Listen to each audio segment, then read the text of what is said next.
Everyone, Uttarandhra ప్రజల చిరకాల స్వప్నం ఎప్పటి నుంచో ఎదురు చూస్తున్న సౌత్ కోస్ట్ రైల్వే జోన్, దక్షిణ కోస్తా రైల్వే జోన్ కైతే గబగబా శరవేగంగా అడుగులైతే పడిపోతున్నాయి. ఈ నెలాఖరికే గెజిట్ నోటిఫికేషన్ విడుదల కాబోతుందని కూటమి నేతలు గట్టిగా చెప్తున్నారు. కూటమి నేతలు రైల్వే శాఖ అధికారులతో గట్టిగా మాట్లాడి సౌత్ కోస్ట్ రైల్వే జోన్ ఏర్పాటుని ఖరారు చేశారు. కాకపోతే సౌత్ కోస్ట్ రైల్వే జోన్ ప్రకటించి ఏడాది గడుస్తున్నా ఇక ప్రస్తుతానికి తాత్కాలిక భవనంగా ఉండి పనులైతే జరుగుతున్నాయి.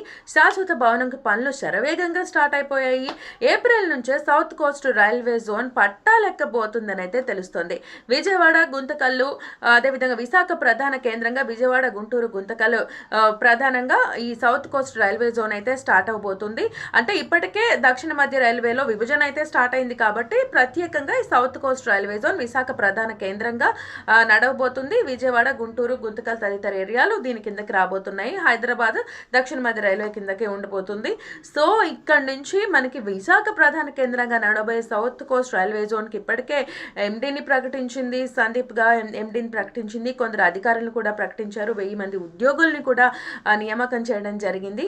మరి ఉత్తరాంధ్ర ప్రజలు ఎప్పటి నుంచో ఎదురు చూస్తున్న సౌత్ కోస్ట్ రైల్వే జోన్ అతి త్వరలో శరవేగంగా పట్టాలెక్కబోతోంది. మరి దీనికోసం అందరూ కూడా ఈగర్గా వెయిట్ చేస్తున్నారా? కామెంట్ చేయండి.